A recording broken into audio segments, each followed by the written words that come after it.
Okay,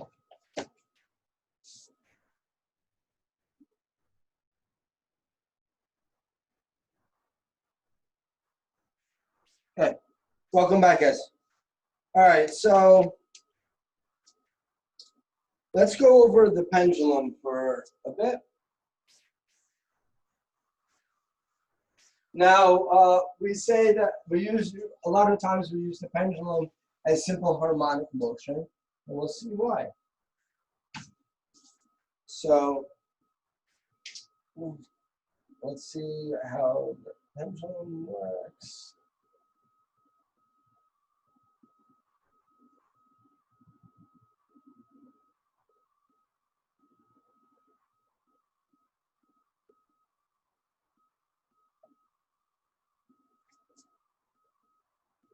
Right, so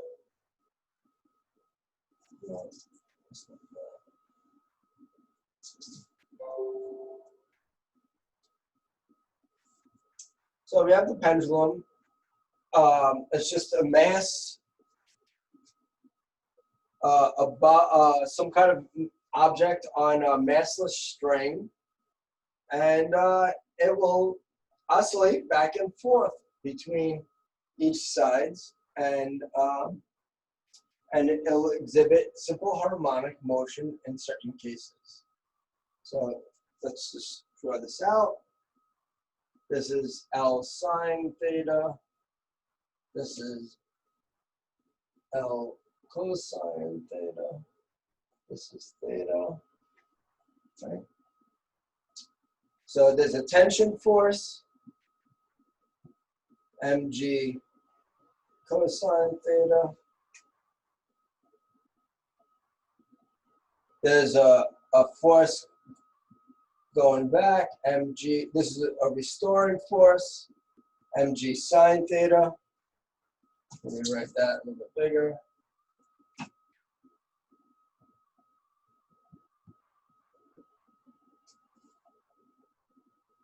Or this is, and then this is the tension force, right?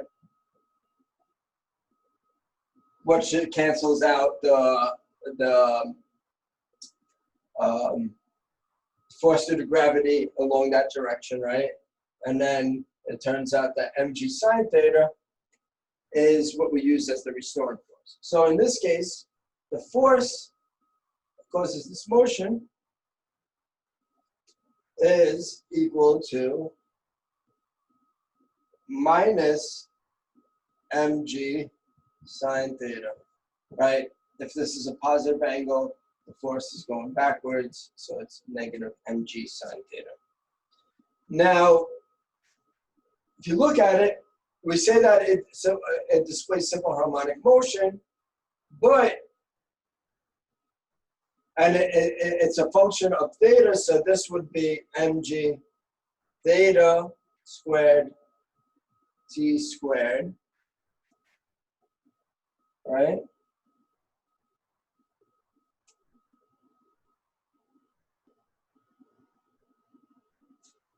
And if this is x, well, let's put it in terms of theta first. So x is the position function, right? And it's constrained to move along this radius L. So let's relate theta to the position. So theta is just equal to x over L, right? And we could see that that is related by some constant, some scalar quantity. So instead of working with x, we can now work with theta. Right? So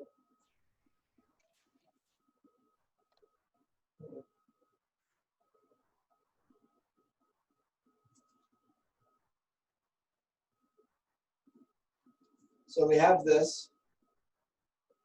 Now because it's just related by a constant, we can just work with theta instead. So we have d theta dt squared times m. This is equal to mg sine theta. And if you look, this is not simple harmonic motion. It's the second derivative is related to sine theta, not the linear, not a linear term of theta. To relate the two, we'll make an approximation. So for small angles of theta, for small angles, this is true. Theta is approximately equal to sine theta. Goes up to about like maybe 2 or 3 degrees, where you can approximate sine theta as theta itself. When we do this, we'll get this. So now it's a linear, it's a linear restoring force that it experiences, and because it's linear and it's in the opposite direction. And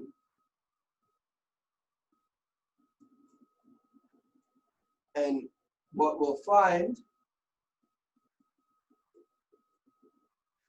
is that this will satisfy this. So when we solve for this, let's go back up to the beginning. And we'll find that theta is equal to theta max cosine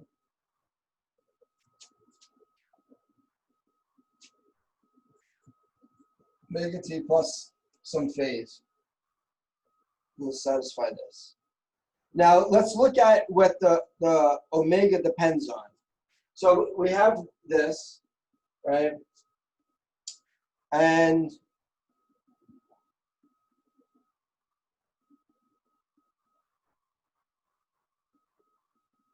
oh, I'm sorry.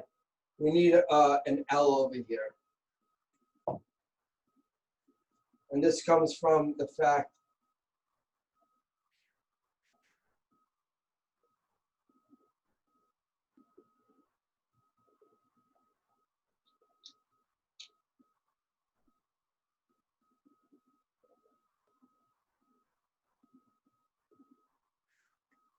yeah. Let's go back up here. Hold on. Let me get this into its proper form.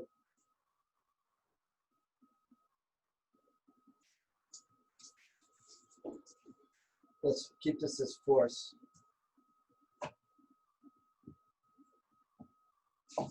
And then we'll have the force is equal to mg x over L, which we take it from over here. And then we see that this whole quantity is basically our effective K value, the K value from Hooke's law that we did with the spring constant. And we'll find a solution of this.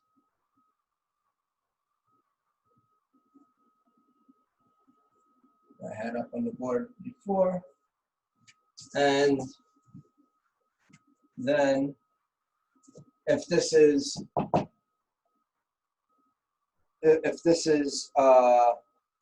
we relate this to Hooke's law, and we have m dx over dt is equal to this, we find that when we plug in this into here, whether related by this quantity over here, we'll find that the frequency is equal to this. just G over L, right? Because when we solve it, let me just solve it fully, right? We plug in the cosine function, and we get omega squared minus omega squared is equal to mg over L, right? And when we solve for omega squared over here, we get G over L, right? The two m's cancel out. It doesn't depend on the mass of this pendulum. It just depends on the length of the cord and gravity. And this makes this really useful because we can easily measure the length, right? And we can reproduce this pendulum, the length of this pendulum, very easily by just measuring the length of the cord. And then we have all these pendulums that will go through each cycle in the same amount of time. They'll have the same period. And this is the first clocks, actually, right? And all you need to do is just provide a little force, and you can just count how many ticks there are, and you can have a standard amount of time.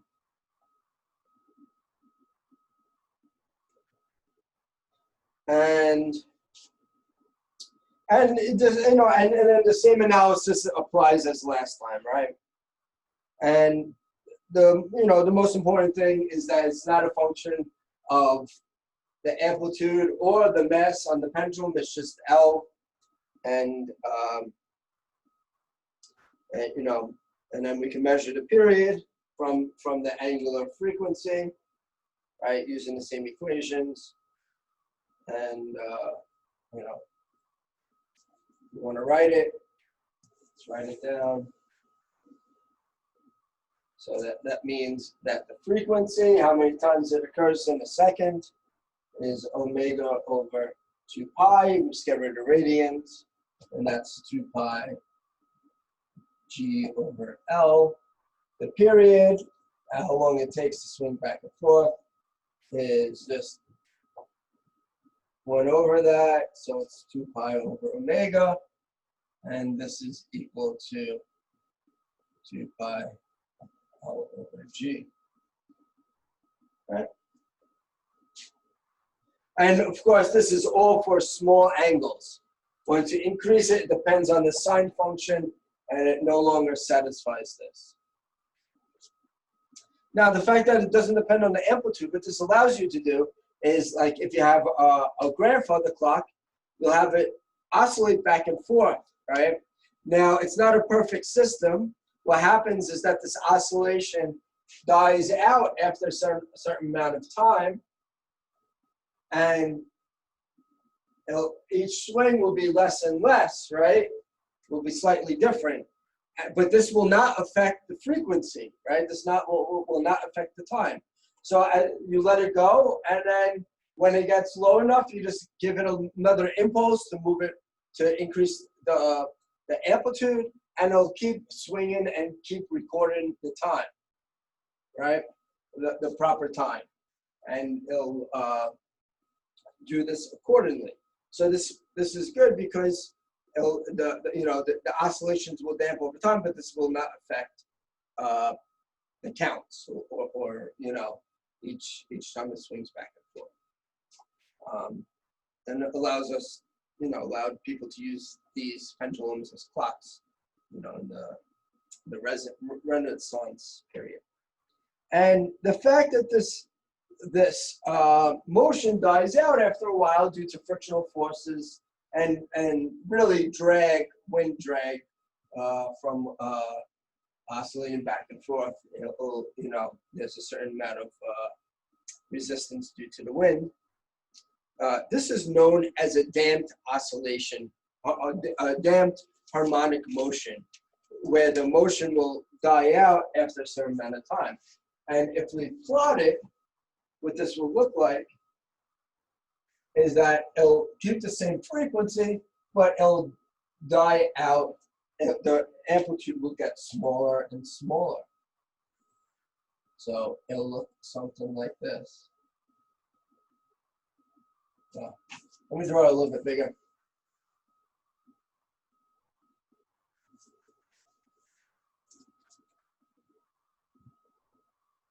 So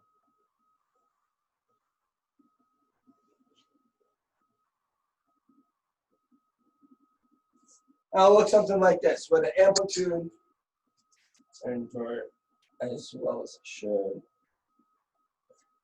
where the amplitude will die out as a function of time.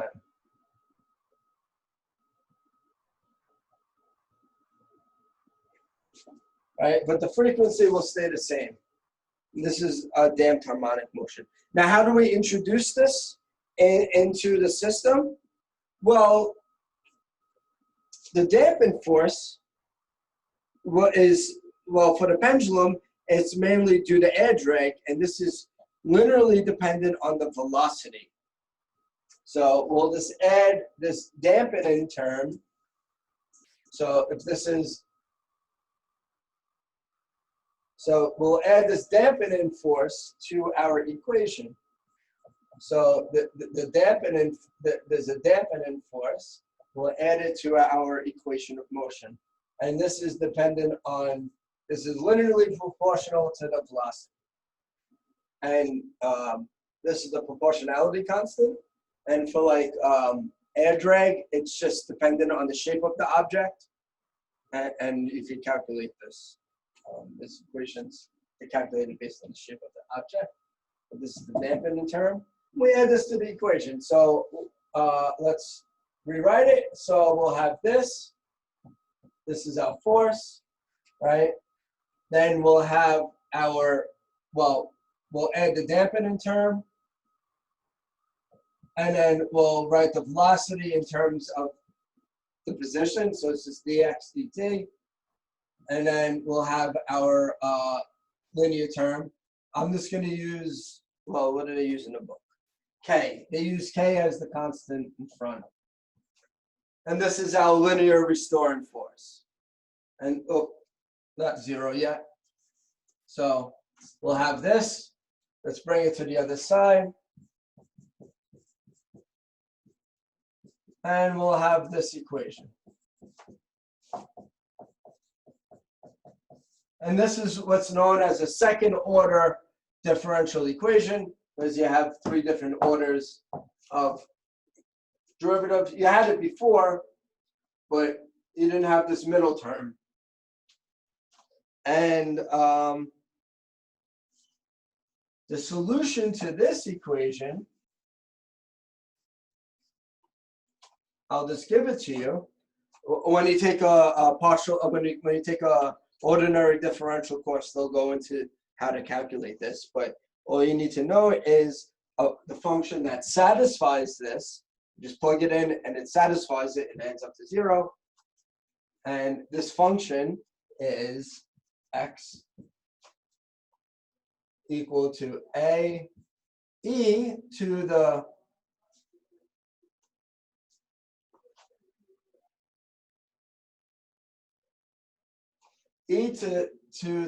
some constant times t, and this constant will be related to b, and the other ones we'll calculate it, or maybe we won't go too much into damped oscillations. I'm not going to go too much into depth in this because I want to move on to other stuff. But we'll have this, and then we'll have the cosine. I put a prime there for now because we don't know what that's the solution of. And it's a little bit different from the previous one. So this is the function that will satisfy the damped oscillation. And if you look at it, it's the same thing as before, basically, except for this term, this exponential term. And if you look, it exponentially decreases from the starting point. And that's what the shape that we had before was. right? It's this amplitude, this oscillation on top of this other function that decreases over time. This function is the non-oscillating part, the decreasing part, this part. So that's this. And then when we multiply it by cosine, this will oscillate back and forth. Right? That's how we model this damped harmonic oscillation. Now, it turns out, I'll just give you the solutions. It turns out that gamma is equal to B over 2m, and omega prime is equal to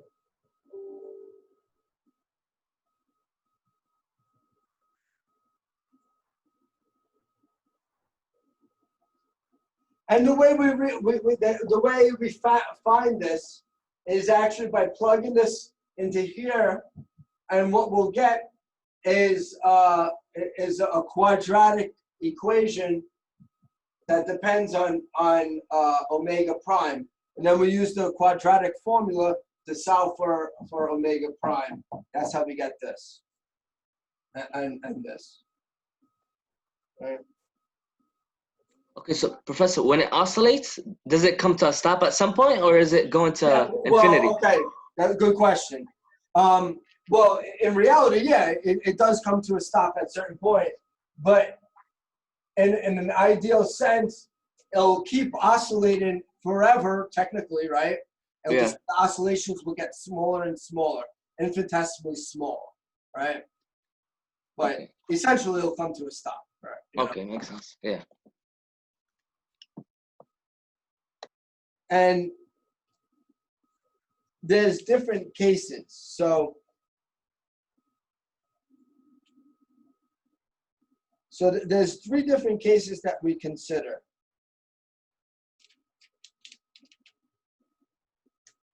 Right? And these cases depend on how long it takes for the oscillations to damp out and die out where there's no more oscillations, right? Now,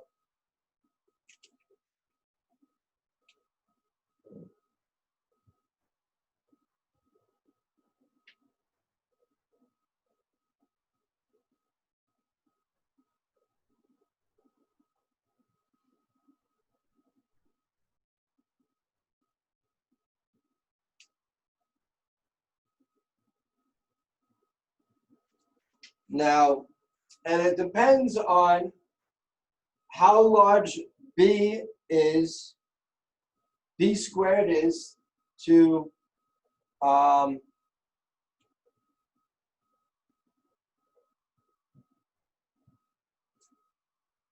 can I, hold on, just trying to think about, okay. So if you look at it, this is the dampening term, right? So the dampening, this is the dampening squared, basically, right?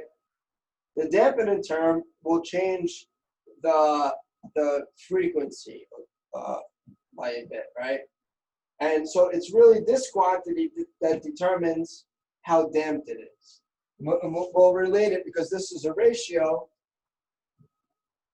we'll relate it in three different cases.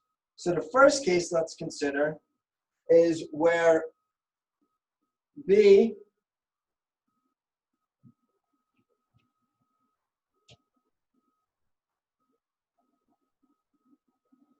is much larger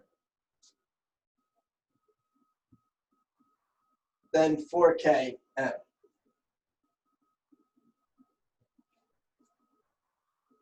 Now, in this case,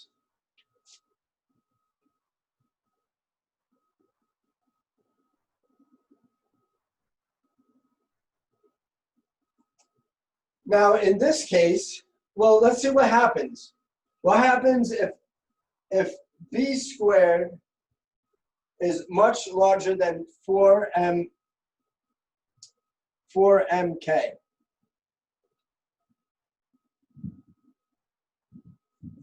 Well, if this is much larger than 4mk, what happens is that this becomes a imaginary, right? This will become negative, right? When b squared is larger than this value, this equation becomes imaginary. And in this case, it can't, because it's imaginary, it won't be able to complete the oscillation. When this is very large, what happens is that we say that it's overdamped. It'll die out before it'll complete one oscillation. So this is C. And what will happen is something like this. And it'll die out. After this, it'll die out. Right? It won't complete one oscillation and it'll die out. Now, when this is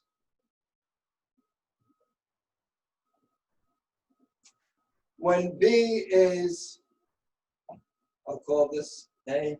When B is just a little bit larger than K 4mk,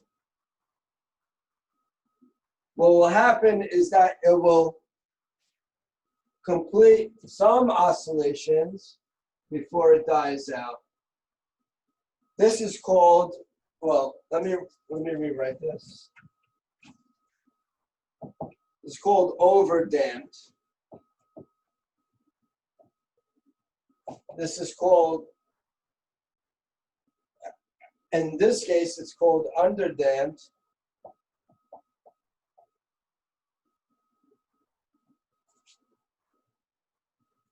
Right? And it'll complete some oscillations. Oh, I'm sorry. I'm supposed to reverse this. When B is smaller than, I said it backwards. When B is smaller than 4km, you'll complete several oscillations. That omega prime is no longer imaginary, it's real. So that means you do these oscillations and it'll die out after a certain amount of time. We call that underdamped when it's allowed to oscillate. And then there's a special case when B squared is equal to 4 pi k, and this is called critically damped.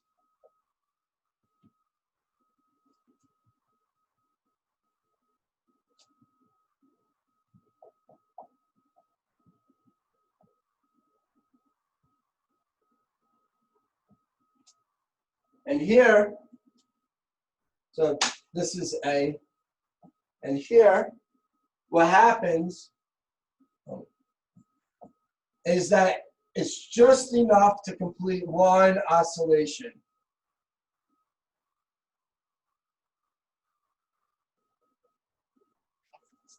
One full oscillation.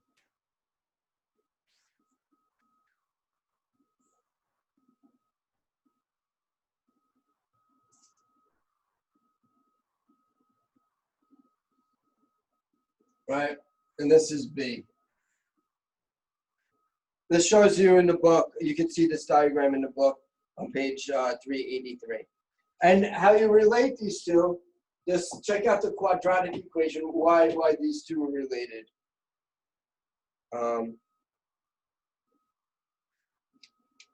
So, and you want different things. You want different things, whether you want it overdamped, underdamped, or critically damped, right? For shock absorbers in a car, you don't want to bounce up and down.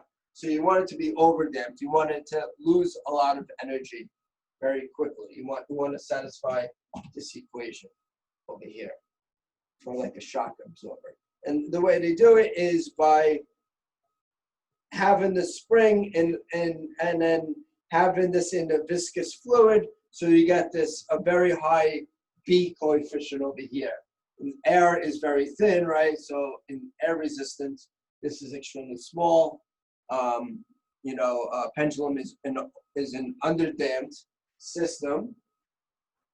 But for shock absorbers, you want it to be overdamped, so you increase this B coefficient. Depends on how viscous the fluid is, and it'll be overdamped.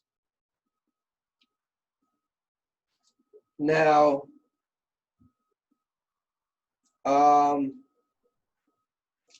check out example 1411. That's a pendulum with damping. Go through it, and it's pretty easy to follow. They use the same logic that we've used in the past, and it shows that it's underdamped, and it calculates the gamma and the omega prime in this case. Okay. And let's move on to section 14.8.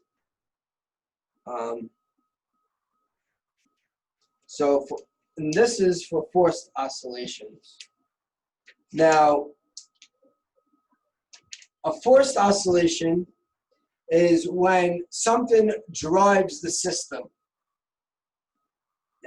So instead of just pulling down that spring and then releasing it, instead, I hold on to the spring and I give it a force as it moves up and down, right? And how much energy I transfer to the system depends on how fast I apply my force to the, or how I apply the force to the object in motion. So let me,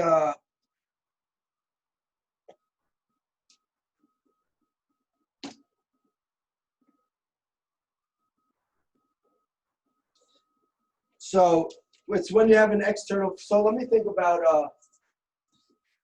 a good system. Okay, so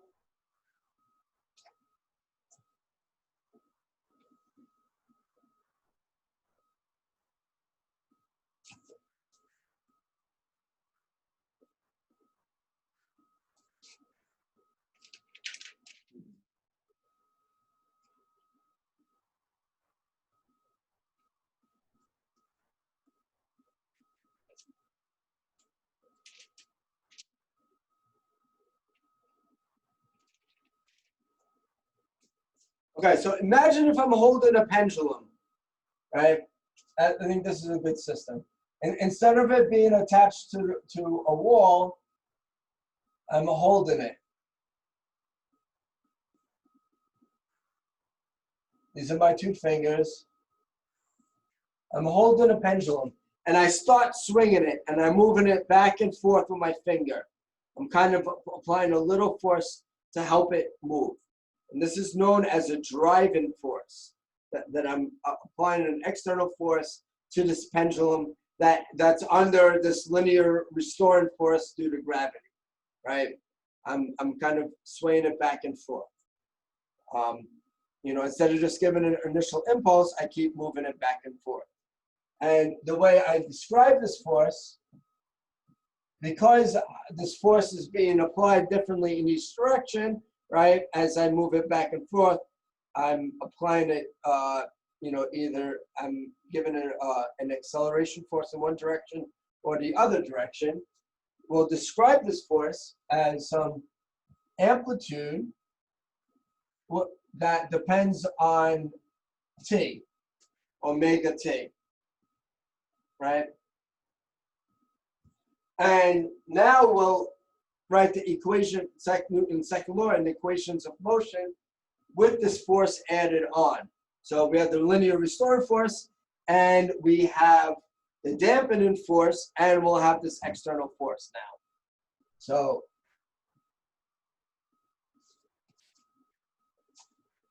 now this is the most general case. I'm not going to do it specifically for this pendulum. So we'll have MA is equal to the restoring force, which is just some constant times its position,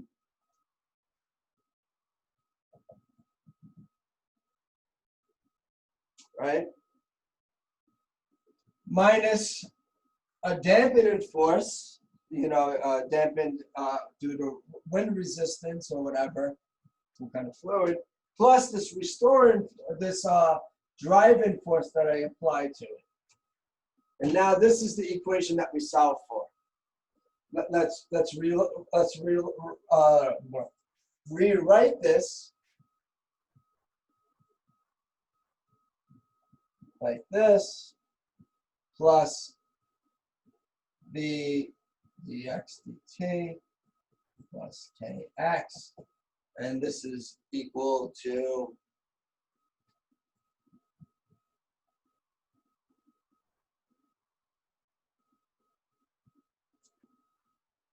this. So instead of equaling 0, this differential equation, now it's equal to a certain amount. And there's a whole process, if you've taken ordinary differential equations, there's a special process that you do where you find the original solution with no driving force, and then you can compensate for this driving force.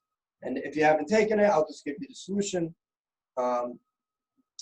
So here it would be, and then we'll find that the solution has the same form that we've always worked with, this simple harmonic motion, right? Plus some phase term. Master? Yes.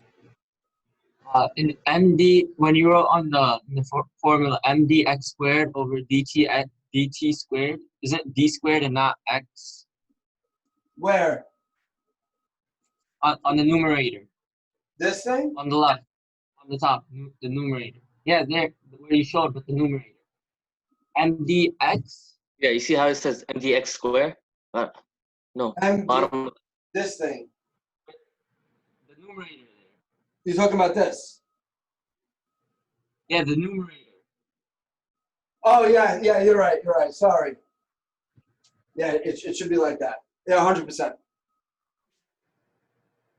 Yeah, that's how they write it. It's just supposed to represent that dx over here is a dependent variable on something else. In this case, it's t. So it's just telling us that we're taking the derivative of x with respect to t.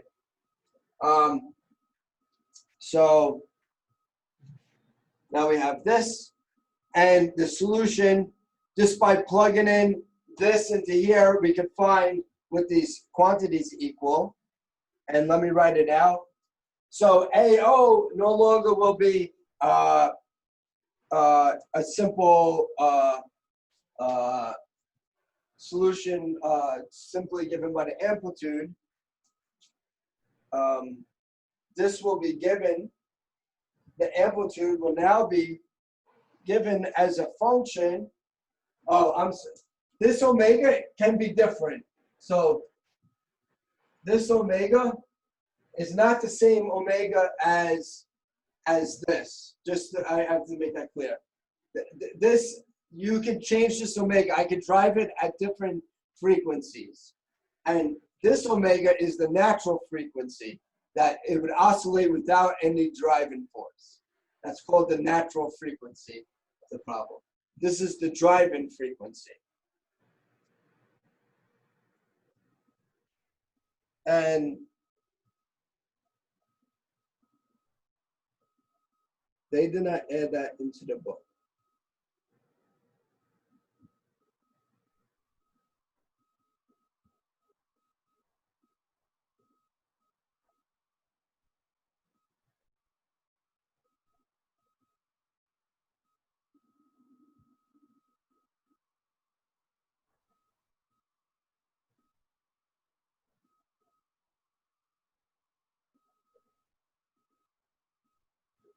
Hold on, I found an error in the book. Just give me a second.